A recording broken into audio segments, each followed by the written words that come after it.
The Book of Acts 14. At Iconium, Paul and Barnabas went as usual into the Jewish synagogue. There they spoke so effectively that a great number of Jews and Greeks believed. But the Jews who refused to believe stirred up the other Gentiles and poisoned their mind against the brothers.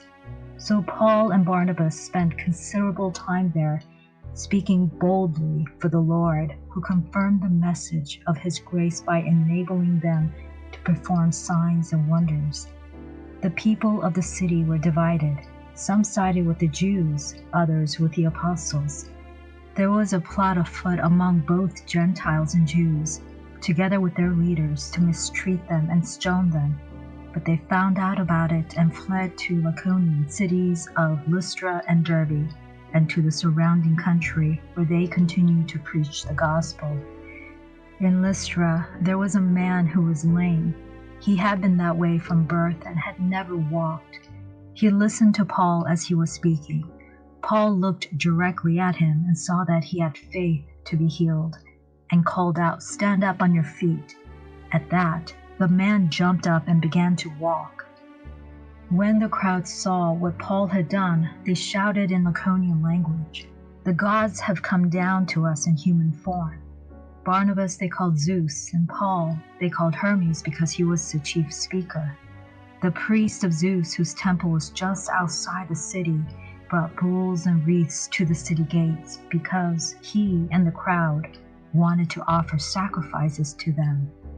But when the apostles Barnabas and Paul heard of this, they tore their clothes and rushed out into the crowd, shouting, "Friends, why are you doing this? We too are only human, like you. We are bringing you good news, telling you to turn from those worthless things to the living God, who made the heavens and the earth, and the seas and everything in them. In the past, he let all nations go their way, yet he has not left himself without testimony. He has shown kindness by giving you rain from heaven and crops in their seasons. He provides you with plenty of food and fills your hearts with joy." Even with these words, they had difficulty keeping the crowd from sacrificing to them. Then some Jews came from Antioch and Iconium and won the crowds over. They stoned Paul and dragged him outside the city, thinking he was dead. But after the disciples had gathered around him, he got up and went back into the city. The next day, he and Barnabas left for Derbe. They preached the gospel in that city and won a large number of disciples. Then they returned to Lystra, Iconium, and Antioch, strengthening the disciples and encouraging them to remain true to the faith. "We must go through many hardships to enter the kingdom of God," they said. Paul and Barnabas appointed elders for them in each church, and with prayer and fasting committed them to the Lord, in whom they had put their trust.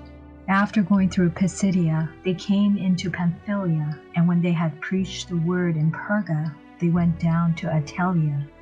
From Attalia they sailed back to Antioch, where they had been committed to the grace of God for the work they had now completed. On arriving there, they gathered the church together and reported all that God had done through them, and how he had opened a door of faith to Gentiles, and they stayed there a long time with the disciples.